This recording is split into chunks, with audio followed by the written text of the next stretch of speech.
Imagine looking at your bank account. You see the exact same number you saved 5 years ago. Same digits. Same account. Same you, but something is different. That number, the one you worked late nights for, the one you sacrificed weekends for, it now buys 40% less than it did when you put it there. Your money didn't disappear. Its meaning did. And here's the thing nobody on mainstream financial media wants to say out loud.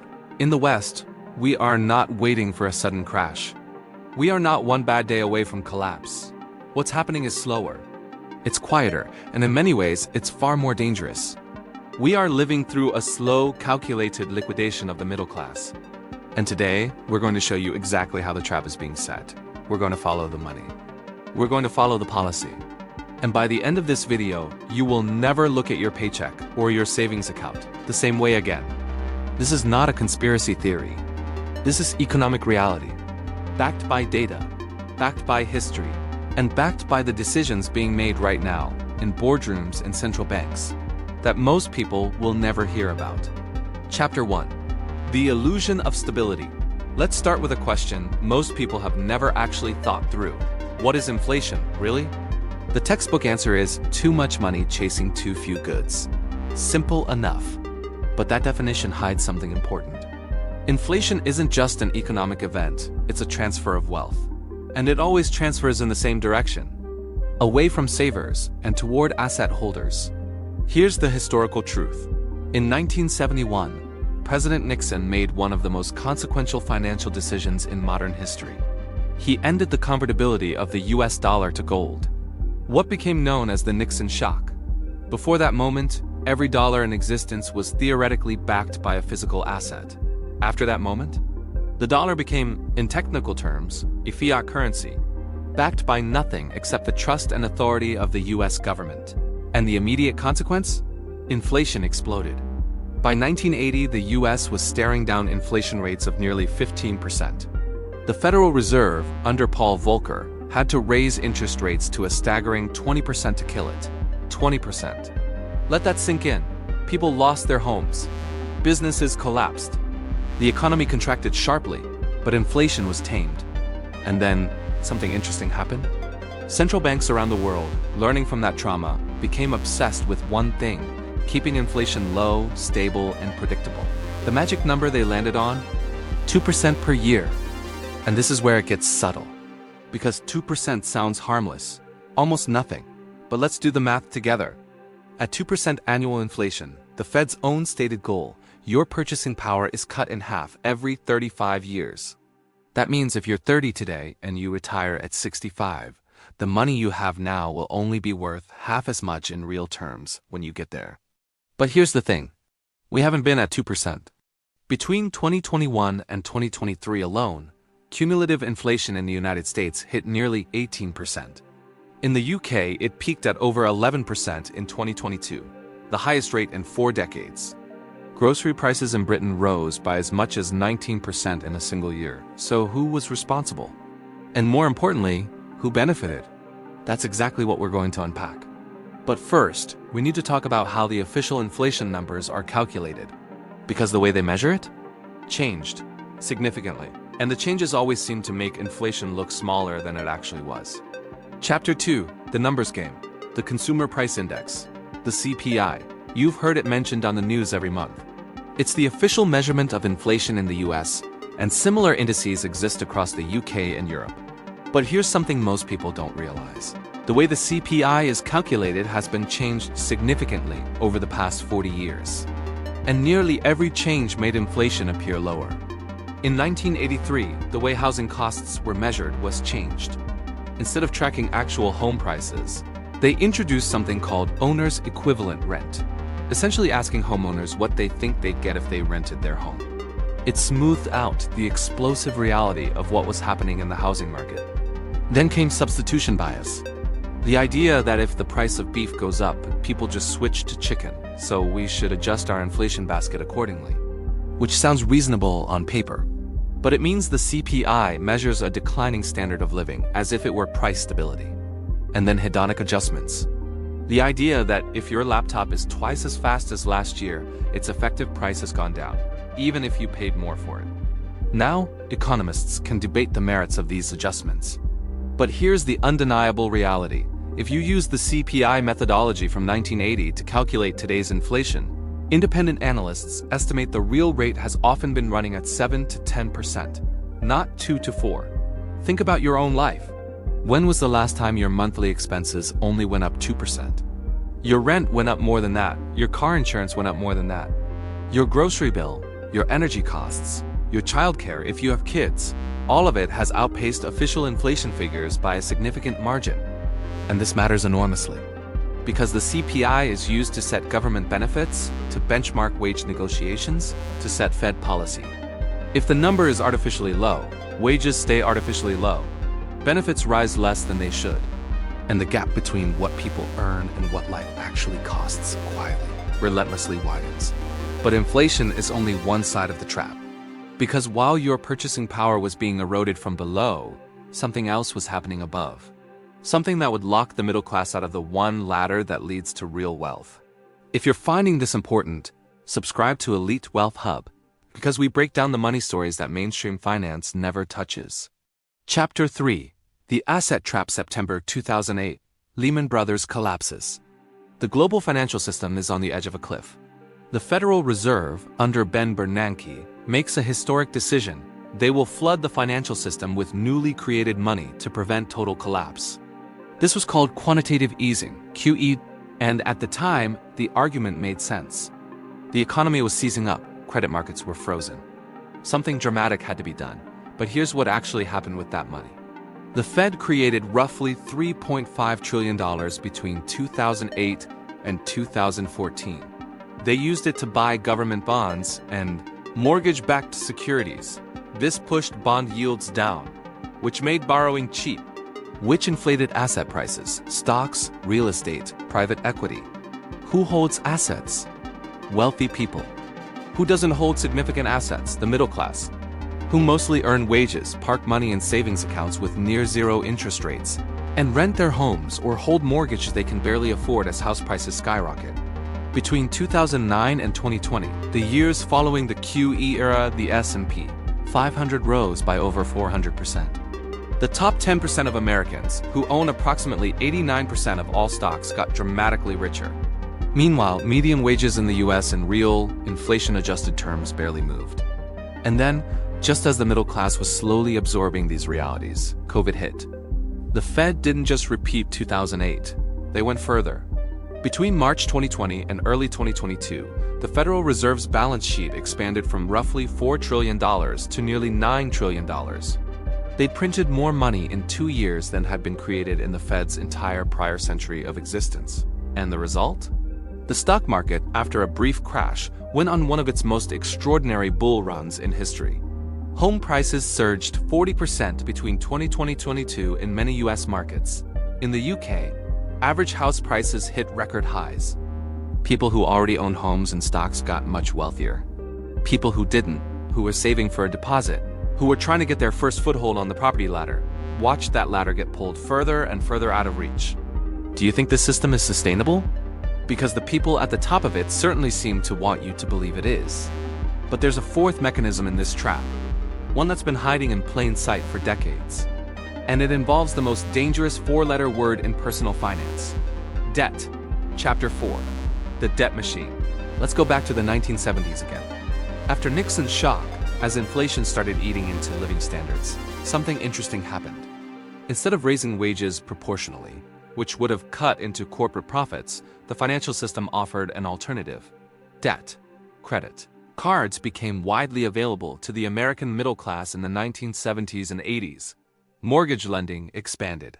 Student loans exploded in scale as university tuition rose beyond what families could afford out of pocket. Auto financing became standard. The message was clear, even if it was never spoken aloud. If your wages don't keep up with the cost of living, we'll lend you the difference. At interest, U.S. consumer debt currently stands at over $17 trillion. That includes mortgages, auto loans, credit cards, and student loans, which alone now top $1.7 trillion. In the UK, total household debt as a proportion of income is among the highest in the developed world. The average British household carries over £60,000 in debt. And here's the subtle genius, if you can call it that, of this system. Debt keeps people working. Debt keeps people quiet. If you have a mortgage, car payments, act against your employer. You are, in the most clinical economic sense, captured. And now, with interest rates rising sharply after 2022, the cost of carrying that debt has exploded. The Federal Reserve raised rates from near zero to over 5% in the space of 18 months. The fastest hiking cycle in 40 years. For people with variable rate mortgages, for people rolling credit card debt, for businesses relying on cheap credit, this was devastating. In the UK, hundreds of thousands of homeowners coming off fixed-rate deals in 2023 and 2024 faced mortgage payments that doubled or more overnight. But here's where it gets really interesting. And this is the part that almost nobody is connecting. Who benefits from higher interest rates? Banks, lenders, the very same institutions holding that $17 trillion in consumer debt. The very same institutions that had been the primary beneficiaries of the QE era. Heads they win, tails you lose. If this is changing how you see the financial system, hit like. It genuinely helps the channel reach more people who need to hear this. Chapter 5. The Political Cover. Here's a question that doesn't get asked often enough. Why would a government tolerate inflation? Why would elected officials, who need working-class votes, allow the purchasing power of ordinary people to be steadily destroyed? The answer is almost uncomfortably simple. Because governments are the biggest debtors in the world. And inflation is the most politically painless way to reduce the real value of debt. The US national debt currently stands at over $34 trillion. The UK's debt-to-GDP ratio has exceeded 100% for the first time since the early 1960s. Now, imagine you borrowed $1 million at a fixed interest rate. And then inflation ran at 8% a year for 3 years. The nominal amount you owe hasn't changed. But in real, purchasing power terms, your debt is now worth significantly less. Governments understand this math perfectly. When the UK emerged from World War II with debt exceeding 250% of GDP, it wasn't austerity alone that brought it down over the following decades. It was inflation, combined with growth. The debt was inflated away. So every time a central bank allows inflation to run a little hot, every time a government spends more than it takes in and finances the gap with newly created money, they are engaging in a transfer, from creditors to debtors, from savers to borrowers, from ordinary working people who save in cash to governments and institutions that borrow in enormous quantities. And they need a scapegoat to explain rising prices to voters, so the narrative shifts. It's supply chain problems. It's energy prices. It's greedy corporations, which conveniently directs attention away from monetary policy and government spending. The political economy of inflation is designed to obscure the real mechanism, to make what is effectively a wealth transfer feel like a natural weather event. Just the economy doing its thing, beyond anyone's control. But there's one more layer to this. One final mechanism in the trap. And it involves what central banks have been planning for years. Something that would give them more control over money than they have ever had in history. Chapter 6. The Endgame Digital Currencies, Central Bank Digital Currencies, CBDCs. If you haven't heard of them yet, you will. Over 130 countries, representing more than 98% of global GDP, are currently researching or actively developing them. The European Central Bank is progressing with its digital euro. The Bank of England is consulting on a digital pound. China has already launched its digital yuan, the ECNY, with hundreds of millions of users. On the surface, the pitch sounds reasonable. A digital version of cash, faster transactions, financial inclusion for the unbanked, easier international transfers. But there's a feature buried in the technical specifications of CBDCs that most reporting glosses over: programmability. A CBDC can, in theory, be programmed with rules. Rules about where it can be spent, when it can be spent, how much can be held, whether it expires if not spent within a certain period. Imagine a government that wants to stimulate the economy issuing digital currency that expires in 90 days unless spent, forcing consumption and making saving structurally impossible. Or currency that can't be used to purchase certain goods the government deems unhealthy, or undesirable, or politically inconvenient. Now, to be clear, no major Western government has announced plans to implement CBDCs this way. The official framing is always about inclusion and efficiency. and it's possible that many CBDC implementations will be relatively benign. But the capability exists. And history tells us that when governments build control capabilities into financial systems, those capabilities tend to be used over time, particularly during crises. The Bank for International Settlements, the Central Bank of Central Banks, POWERWhat research in 2020 noting that CBDCs could allow for targeted policy interventions. That is a central banking phrase for, we can control what your money does. And this matters in the context of everything we've discussed today. Because right now, cash is your last physical defense against monetary policy. Physical cash cannot be inflated to zero overnight. It cannot be frozen without due process. It cannot be programmed. A world of fully digital, central bank-issued currency, a world where cash no longer exists, is a world in which every mechanism of the purchasing power trap we've described today becomes not just possible, but permanent and invisible. Would you hand that kind of control over to the same institutions that oversaw the inflation of 2021 to 2023? That engineered QE in ways that primarily benefited the already wealthy? That quietly changed the way inflation was measured every time it became politically inconvenient? That's the question you need to sit with.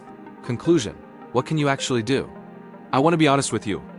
This video has covered some heavy ground, and it would be easy to walk away from it feeling powerless. That's not what I want for you. Because here's the truth. Understanding the mechanism of a trap is the first step to escaping it. The people who got wiped out in 2008 were people who didn't understand what was happening until it had already happened to them.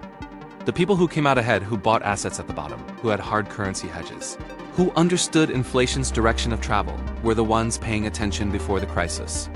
So let's talk about what actually helps.